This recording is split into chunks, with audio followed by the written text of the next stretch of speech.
Over the past few years, we have tuned up an awful lot of snare drums here, but something we have never done is taken a deep dive into the behavior and importance of each of the constituent parts of the drum that get us the sound that we eventually end up with.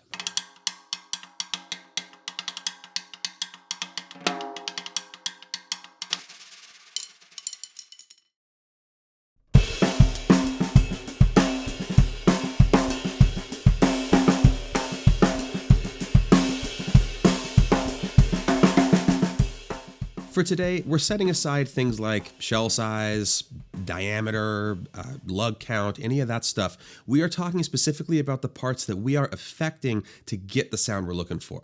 What this means is this applies to every single one of you who owns a snare drum that has a batter head, a snare side head, and wires on the bottom.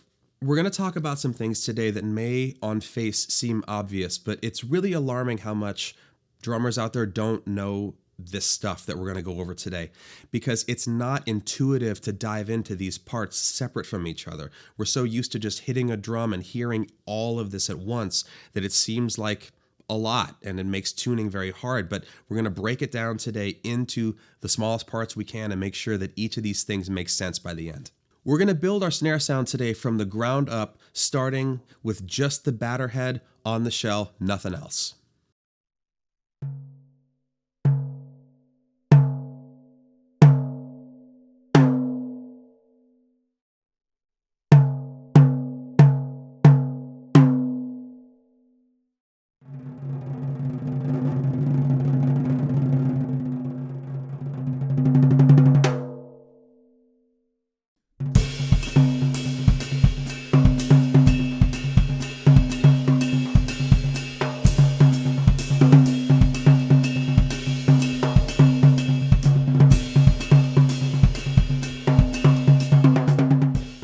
What we're looking at here is essentially a timbale. It's a shell, it's one head, there's nothing else going on.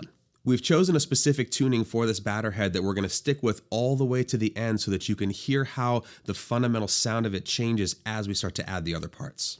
Things to look for in the sound of this head is, well, there's nothing restricting its resonance because there's nothing on the bottom. So there's a tremendous amount of sustain, a lot of fundamental low end in it, and not very much articulation, to be totally honest. It's a really lovely sound, but if we wanted to play something intricate or clear on it, especially at lower dynamics, not really going to work out.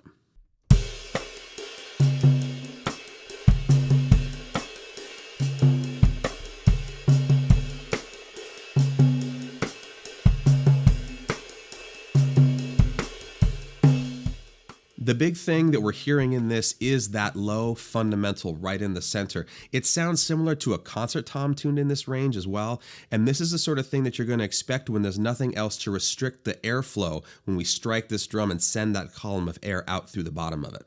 Now let's go one step further. Let's add the snare side head in, but we're still not going to integrate the wires just yet.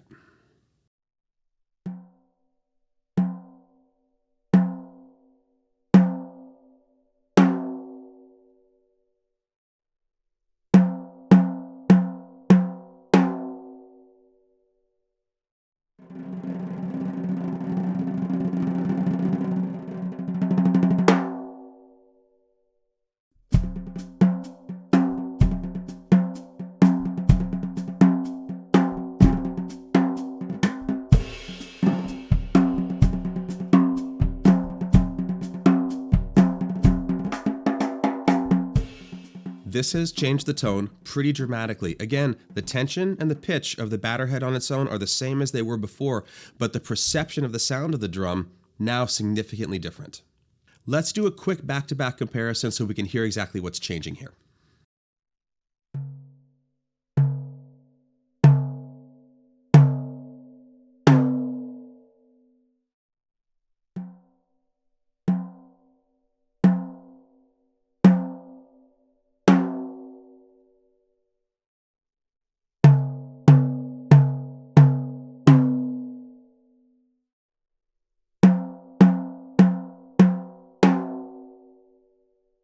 The perception for me listening right here is that the overall sound of the drum has gone up in pitch.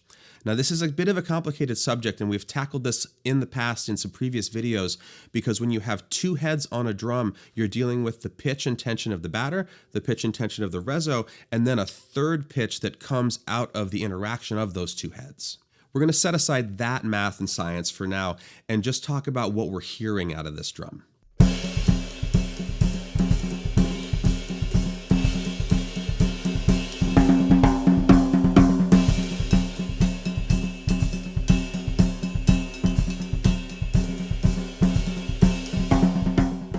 When we strike the batter head on a two-headed drum, we're sending a column of air and energy into the other head. This is how the other head flexes, resonates, and does whatever it's going to do. This is also how resonant heads get worn out, even though we're never actually striking them with any kind of implement ever. Every time we hit the batter head, the reso is also moving because they are connected by this column of air and this energy transfer. The motion of the reso when we strike the batter is what actually activates the snare wires, and we're going to get into that a little bit deeper later. But the other side of this coin is that the resonant head is actually muffling the batter to a certain extent by restricting that flow of air that was previously allowed to just fly out of the bottom of the drum. This means that we're hearing more overtones in the overall sound of the drum and a lot less of that fat, low, sustainy fundamental. This results in both real and perceived shorter sound, tighter response, and more articulate, even though we don't have the wires on there yet.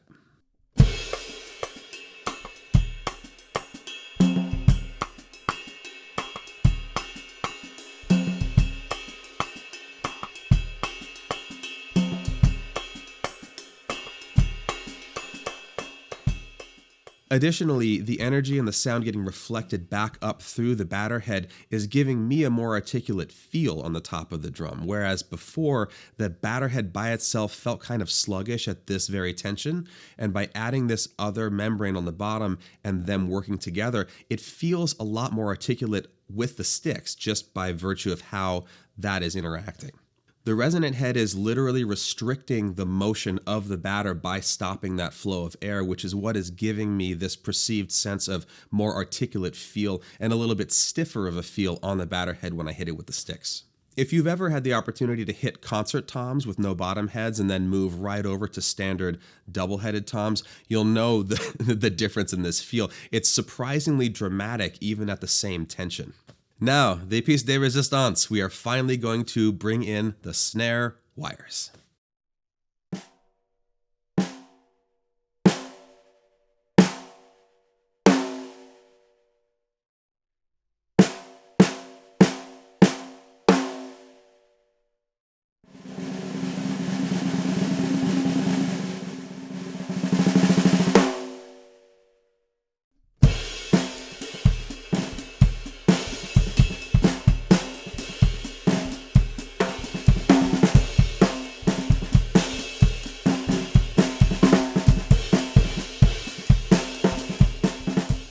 Snare wires are the thing that give the snare drum its name. They are the sound we expect from them. They are what this drum is all about.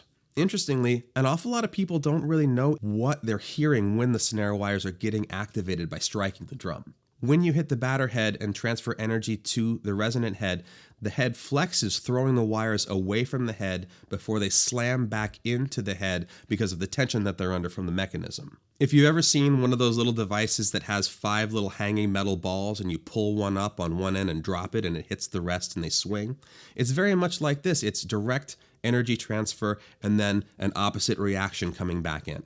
This is what gets us that articulate sound and really soups up the possibility of playing articulately at low volumes and also at higher volumes as you start to dig in more.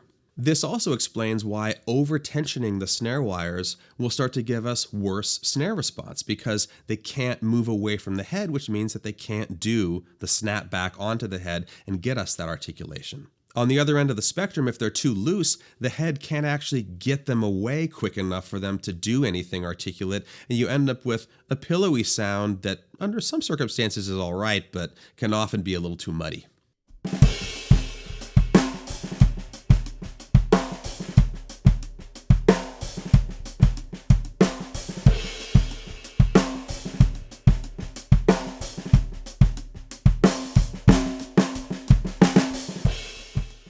This is where we start to think about these three parts as three ingredients in a single sound. For instance, going after a certain feel on the batter head, then going after a certain tension on the snare side that works with that feel, and then experimenting with the tensioning of the snare wires to work in concert with those two things is how we end up with a final sound that works through the whole dynamic range. When you hear anyone say that one snare drum has a sweet spot and that's where that drum sounds good, it's not true.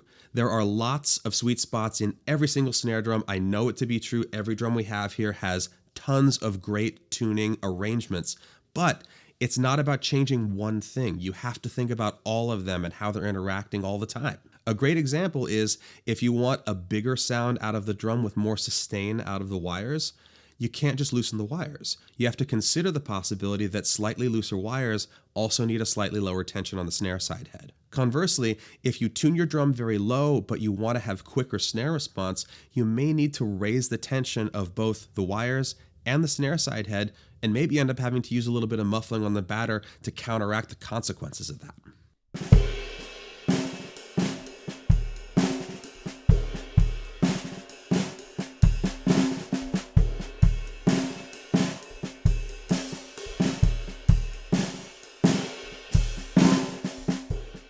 For viewers who are pretty happy with their current snare sound but want to experiment a little bit, a couple of things to think about. If you're considering raising your snare side head up, make sure that you also consider adjusting your snare wire tension tighter as well, because that head is going to be moving faster, so you're going to need a little more tension to make sure that they can move in concert with each other and get that snappy response. On the other hand, if you're going to loosen the tension on the snare side a little bit, do consider relaxing the wires a little bit and go in knowing that it's going to get a little noisy, it's going to be a little wild, but in context of everything, it's totally okay. Additionally, if you're going to go up or down with the tension of the batter, don't think that you have to do a specific thing to either the snare side head or the wires in concert with that. Go ahead and adjust the batter, see how it feels, and if it's still working for you, don't worry about the rest of it. If you feel like you need to make adjustments, small, incremental, listen along the way, and just don't be afraid.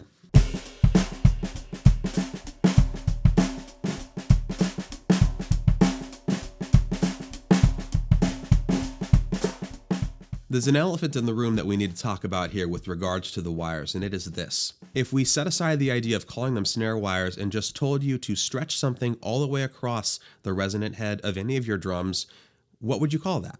Muffling. Snare wires muffle the drum. They apply muffling to the snare side head at any time that they're engaged, and that affects the whole sound of the drum. It would be akin to replacing the felt strip on your bass drum head with a bunch of coiled springs. Still muffling, it's going to make a different kind of noise, but exactly the same effect. Now, there's a big crowd out there who goes for the extremely tight snare side head, and interestingly enough, many of them also subscribe to ultra-wide snare wires.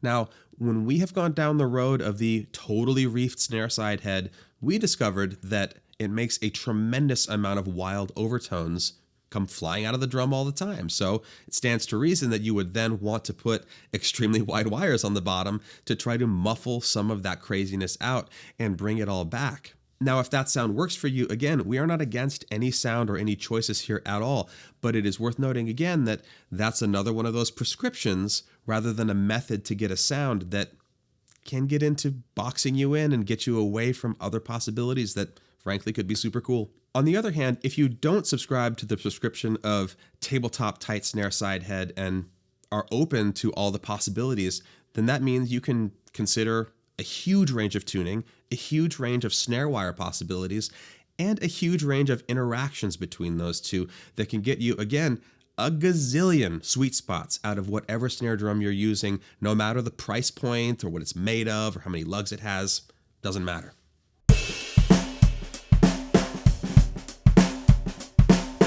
One of the great things about what we ended up with today, goes right along with what we've been saying, is that this is by no means the sweet spot of this snare drum. This is a batter tension that felt good to me. It's a snare side tension that worked well with it, and then we dialed in the wires to feel good. Do please consider the possibility that you need to know more about your batter head, you need to know more about what your snare side is doing to it once you put it on there, and that Whatever you've been told about snare wire tension, width, material, all these choices that you really need to just figure out what's right for you, try a couple of things and make sure that you march to the beat of your own drummer.